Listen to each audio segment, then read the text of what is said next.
no, I do not have all of my shit together. Someone said they assume that I am sometimes lonely. Yeah. I assume that you love sex. I assume that you are exceptionally good at sex. I mean, thanks. Thanks for assuming such a thing. Hello and welcome back to my YouTube channel. Welcome to a chatty video. I feel like I haven't done a chatty video for a while. So what I did, I put out a request on the gram and people asked me to do one of these assumptions videos. I didn't know what it was to begin with. Now I do. Lots and lots and lots of people wrote to me with their assumptions about me. So I've got them here. Got them all screen grabbed and I'm gonna go through and do as many of them as I can. So yeah, just kind of bear with me. I won't be able to get through all of them, but fingers crossed I touch upon kind of like the ones that you're more intrigued about and the ones where people were kind of like asking very similar things. But yeah, okay, so first things first, I assume you have all your shit together. I quite like that one. No, does anyone really have it all together? So no, I think that there is a common misconception with when we're following people online that we kind of see and we paint kind of like a different picture from just the snippets that we see online. And no, I do not have all of my shit together. Certain aspects of my life are really going super well. Other aspects are kind of up and down, and even the bits that are going well, they might be bits that are going not so well at some point. So I just think that, you know, life is very much kind of the light and the dark. So I take both the light and the dark.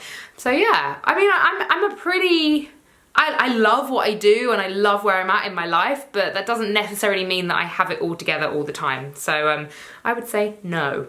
I assume that you always knew you wanted to be a yoga teacher.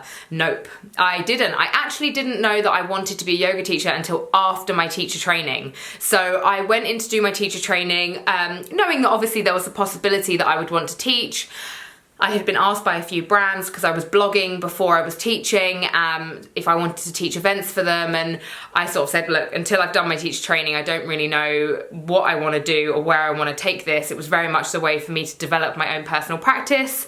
So yeah, I didn't decide until after I'd done my teacher training, which is why I think teacher training is awesome and maybe shouldn't even be called teacher training. Or maybe there should be something similar where people can kind of deepen their practice, but they don't necessarily like have to get the certificate and have to do the exam to teach. It's just for them to learn a bit more. Because my first training I ever did, my 200 hours, I learned so much on all of them, but that was where I really started to get deep and really understand the practice so much more.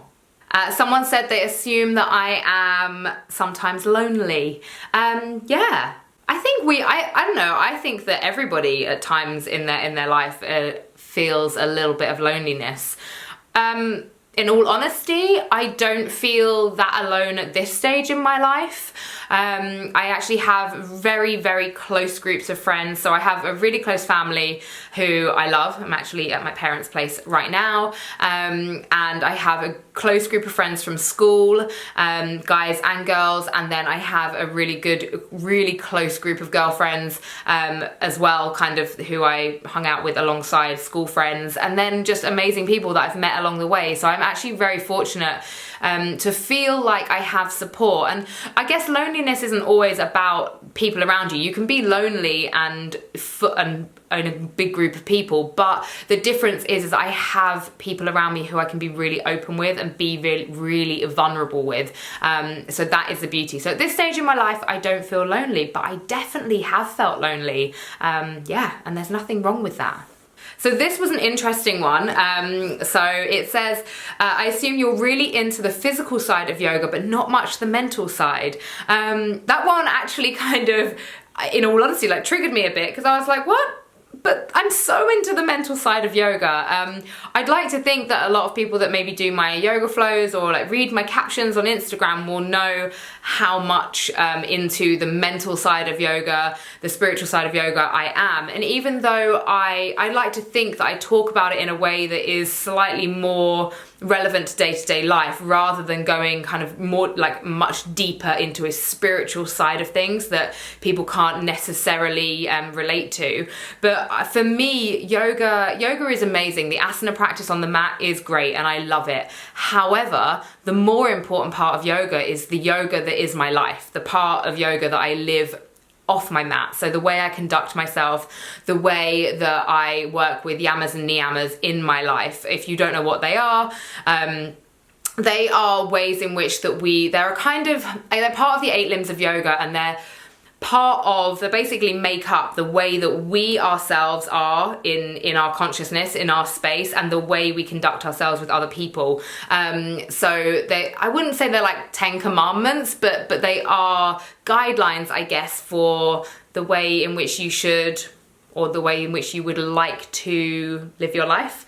Probably not making much sense. But yes to the mental side of yoga, absolutely. It's really where I started my personal journey of growth. So yeah, I love it. The meditation, the journaling, the opening, the vulnerability, all of that side of it, the pranayama techniques, all of that. So yeah, big part of my life. I'm only going to touch upon this really briefly. Quite a few people are assuming about my recent breakup. Yes, there was a recent breakup, and that's all I'm really going to say. There is still a huge lot of love, friendship and respect between me and my ex-partner, but very sadly the relationship has come to an end, and it's not something that I will be talking about, which actually leads me on to another assumption. Someone said that I'm actually quite a private person, and I suppose I am in many ways. My thinking behind what I share online is all about if it's personal to me and I'm the only person affected in the equation. For example, when I talk openly about my past with eating disorders, that was very much something that was personal to me and I was the only person in the equation.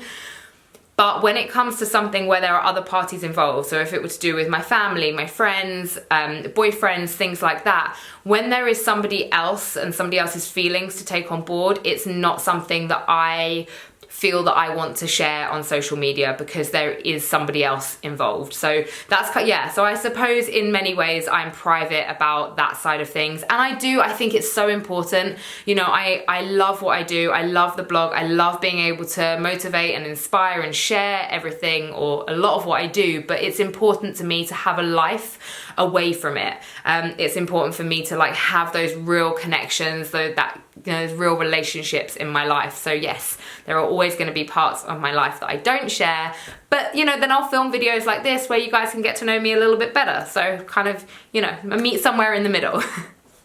Okay, there were quite a few that mentioned the word sex. So I'm going to touch upon that because actually I think as a woman it's important to talk about sex. A couple of them were from my friends who know me, and it was like, I assume that you love sex. And there were a couple from random strangers, one of which said, I assume that you are exceptionally good at sex. I mean, thanks for assuming such a thing. When it comes to the enjoyment of sex, yes.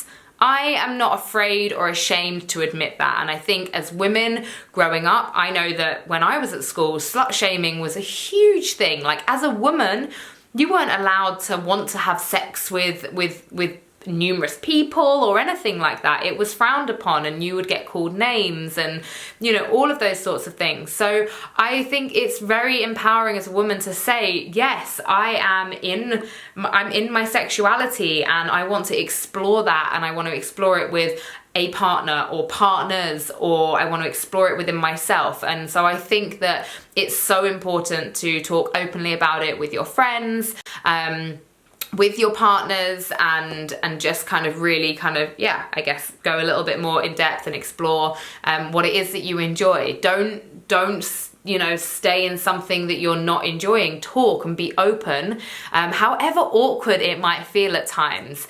And with regards to the person that said they think I'm exceptionally good, I'd like to think so, but I mean, you'd have to ask my ex-partners, I suppose.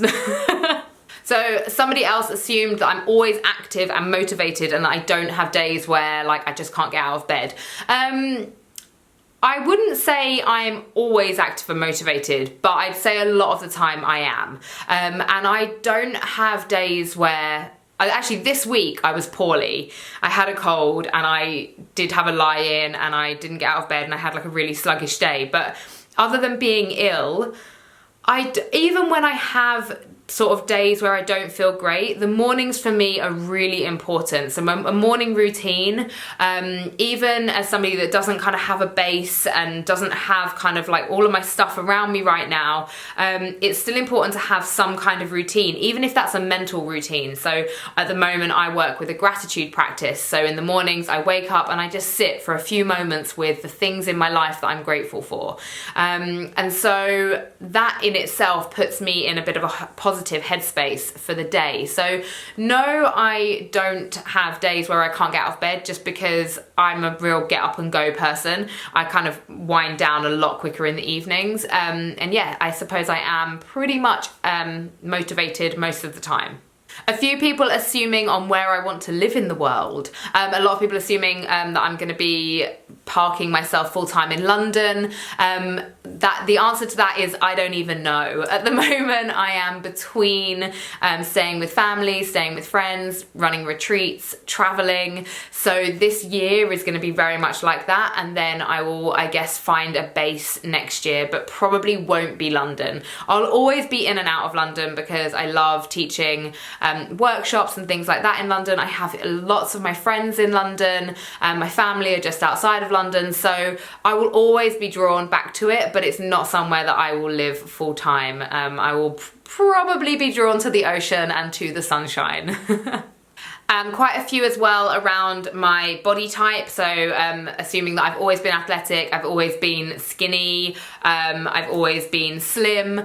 Athletic, yes. I was a gymnast from the age of about 5. I then went into dancing. At school I did athletics, I did like all of the dancing and the gymnastics at school, trampolining, and then obviously ended up as a yoga teacher. So yes, I have always been athletic and I love movement. I've always had a passion for the way the body moves and, you know, the amazing things that we can do with our bodies. So I've always been athletic. Yes, I've always been pretty much the body type that I am now, but I did have 6 to 7 years where I really struggled with eating disorders, mainly bulimia, which you may have seen in previous videos. So my kind of body has fluctuated a little bit over time, but I'd probably say that it's kind of stayed roughly the same. A few assumptions about the fact that, was I a great student? I wasn't a brilliant student at school. Actually, no, that's a lie. I wasn't a bad student, but I wasn't like top of the class. I'm not hugely academic. I enjoyed maths, and then for A-level I did music, drama and PE. So basically all 3 practical subjects. I like doing things. I'm not really a kind of textbook and lecture learner sort of person. I didn't go to university. It just wasn't for me, kind of sitting in a room being talked at. Like, I want to be out and doing stuff. So though I wasn't a bad student, I wasn't kind of overly ambitious as a student. I didn't really love school that much. I was bullied for a couple of years, didn't have a huge amount of friends for a couple of years, so found that quite hard, and that obviously kind of always leads to not really wanting to be there. So, and I just loved, I was doing gymnastics so much when I was in school. Primary and secondary school, I was doing a lot of gymnastics and dancing outside of school, so that's really where I wanted to be. This one, that I'm never not busy. I definitely have days where I'm not busy. I think working in the way that I do, being self-employed, having the blog, the YouTube, the yoga teaching, the retreats, all of that lends itself to the idea that you could constantly be busy, because I could be constantly creating content, constantly creating videos and blog posts and planning new workshops and retreats, but I don't. I did get into what I kind of found was a bit more of a dangerous territory maybe 2 years ago, where I was just pushing it constantly and I would feel guilty if I ever took, you know, time out. Whereas I reframed my thinking around it, and now, you know, if I want to you know, get up at 8 a.m. and go bouldering in the morning and then sort of start my work at 11 a.m., then I do that and that's fine. So I've definitely relaxed a lot. So even though it maybe looks like from social media that I'm always busy, you've got to remember that a lot of the things that I'm doing, they're kind of extracurricular. They're things that I enjoy. I love my job. I love that as part of my job, in a way, I go to the gym and I go to yoga and I go bouldering, because they're all things that add up to like wellness and I guess having this lifestyle. So yeah, I'd say that I definitely have downtime. I mean, I basically just went away for 5 weeks. Was meant to be a 10-day holiday and ended up being 5 weeks. And obviously I was working while I was there, but I wasn't constantly busy. That was most definitely more holiday than it was work. Someone assumed, are my parents hippies? No. Just normal. Normal, awesome, but normal, not hippies. So that's that one. Another one, I never sleep. I definitely sleep. I'm a big fan of an 8-hour sleep, even though lately I can't seem to get past 7 hours. Even if I have an 8-hour slot, I wake up at that 7-hour point. I still feel okay though, so it's fine. Another one, so I'm going through these quite quickly now. I've always been flexible. Yes, so I'm hypermobile. I have what's called Ehlers-Danlos syndrome.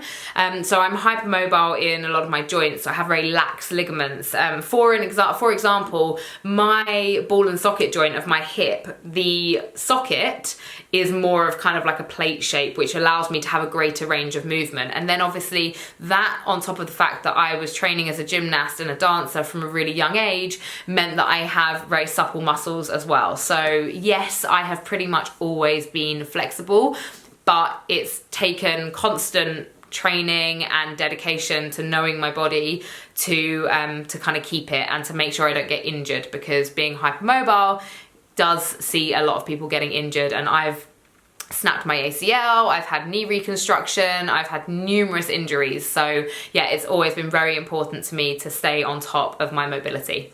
I'm secretly ginger. No, I'm not. I'm basically like this color here, basically gray. Honestly, so many greys as I get older, but no, I'm not secretly ginger. If you wanted me to be ginger, sorry, I'm not. Someone assuming that I would like to have children in the next 5 years. Maybe.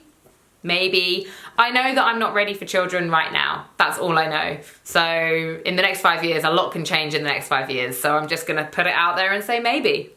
A few people asking about veganism. Am I vegan? Yes. And my reasons for going vegan, assuming that it was for the animals and for my health. So actually the main reason that I originally went vegan was for animal rights. That this could be a whole video in itself, but I just realized after a long time, I didn't go vegan until I was 29 or 30. And I just decided that I didn't understand the hierarchy of how we can have some animals as pets and then eat others, and it just didn't make any sense to me. I'd been vegetarian for about 3 years before going vegan, but now my kind of reasons for being vegan are kind of all-encompassing. So it's like health, environment, animals, all of it. And I've been vegan for just over 1.5 years, and yeah, I'm very happy. All I would say is if you're somebody that's thinking about going vegan, make sure you speak to a nutritionist and make sure you are supplementing and getting all the nutrients that you need. Super important.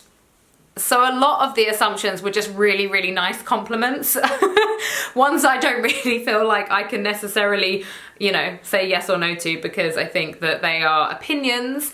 But the last one I will answer is one here which is interesting. They assume that I don't like to be vulnerable. I actually really am learning to embrace vulnerability. It's something I talk about a lot. It's something I bring a lot into my yoga retreats, and I think that there is so much strength in vulnerability. That doesn't mean that it's easy.